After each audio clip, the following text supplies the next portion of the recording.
Michael Brown Sr. this afternoon. How you feeling, Tom? Just trying to stay strong. Sir, what's your message for the protesters? Keep protesting.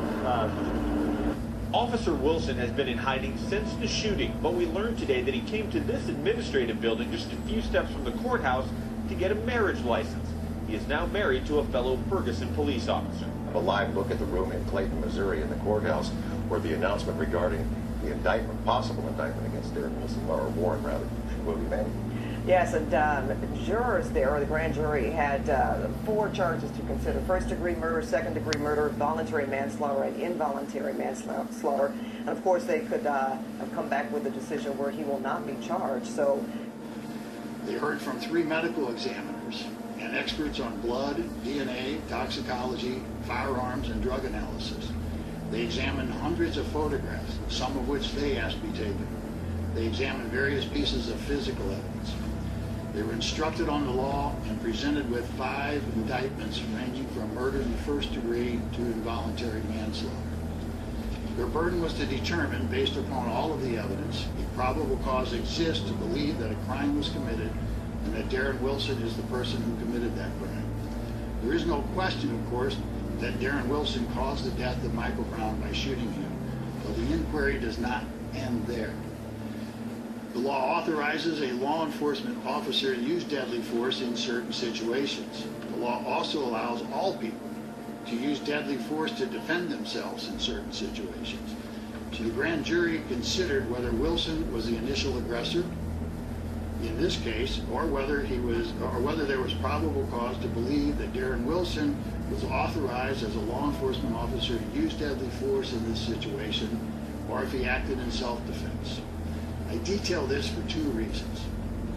First, so that everyone will know that, as promised by me and Attorney General Holder, there was a full investigation and presentation of all evidence and appropriate instruction of law to the jury, to the grand jury.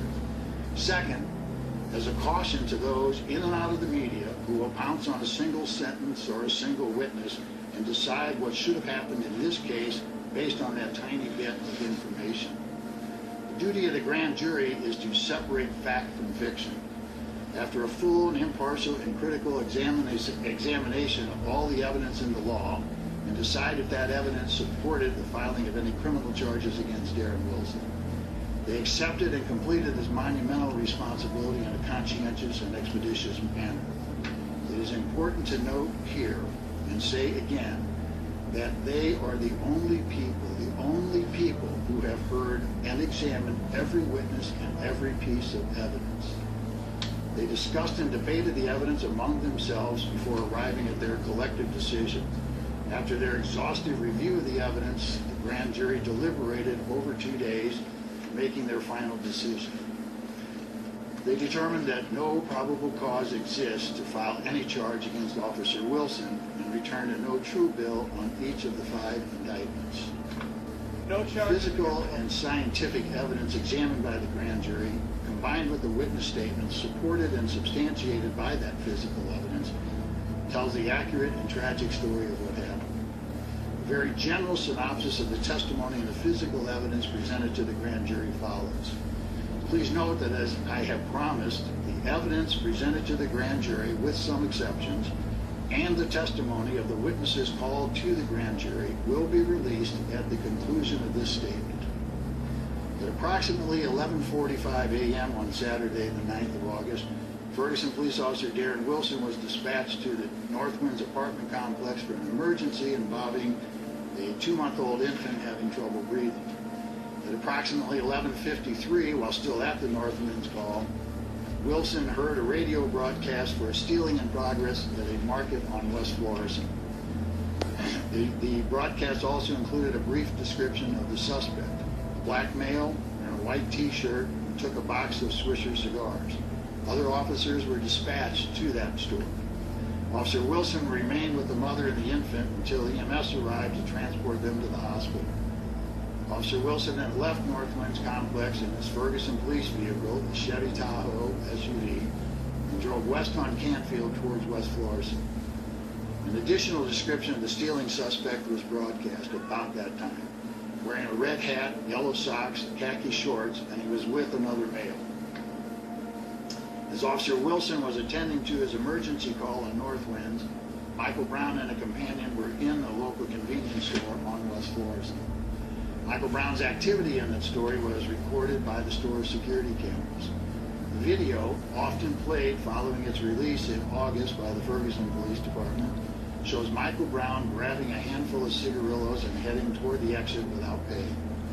As Michael Brown and his companion left the store, someone inside the store called the police.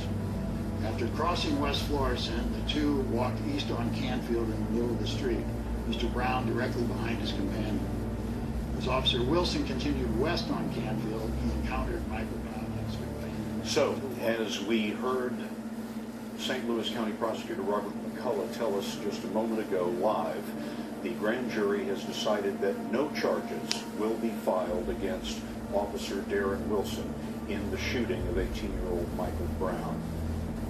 This is a live picture of the crowd outside the courthouse, and we have Mark Strassman there in Clayton, Missouri. Mark, what's the reaction been so far to this breaking news? Well, for most of the 150 folks or so, Scott, people just sort of exhaled inside. But off to my left, there was a man who threw 3 or 4 eggs at the building next to the Justice Center here. He was screaming some words that can't be on television, and then he's now being led away. I thought I saw him being led away by a couple of police officers, but he's being surrounded by... They studied every exhibit. They asked... I already knew it was going to turn out to be this way. It's like I'm sitting there having my meal, and I'm thinking, I was like, man, this shit is not going to go right. You know what I'm saying? Now, there were 12 grand jurors. We don't know It's how like- they voted to not press these charges, but it would They're saying come to terms with the decision. It could be just the opposite. true bill being an indictment, and no bill meaning no indictment. Correct. Now, No indictment, we don't like you said. know if there was consensus amongst this grand jury, that is, It's like they had 60-something witnesses. ultimately, not ultimately, we may know that. Well, Bob Orr is in our Washington newsroom, and Bob, this decision tonight by the St. Louis it's one of those things where you already knew what the outcome was going to be. Officer Wilson is completely off the hook. There are multiple federal investigations also Of the Department of Justice. One of those investigations is R.I.P. to Mike Brown. shooting.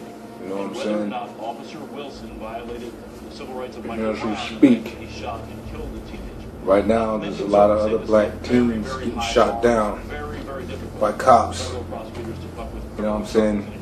Now they're saying by mistake. And now they're saying that some have BB guns pointing at them and all this other stuff. So like I said, 2014 was horrible. This year was horrible. You know, you dealt with the police brutality and killings from all these police officers. With Eric Garner getting choked out on national TV. Ezel Ford getting shot in his back while on the ground. You know what I'm saying? Michael Brown getting shot after having his hands up multiple times. You know what I'm saying? And another cop gets off. As you said at the outset, Officer Wilson is not completely out of the woods here. Bob, thanks very much. We're going to go back to Michelle Miller, who is Well, outside the police department in Ferguson. Michelle, I understand like I you said saw before, Michael Brown's mother here. there's no value within black life. There's no value of black life at all. If you can't see it from here, watching this shit on TV, if you don't know now, then I don't know what planet you're from. But black men, we're all targeted. She was told by St. Louis County Police that this indictment would not happen, and that Let's just say alpha, straight black men, we're all targeted. You have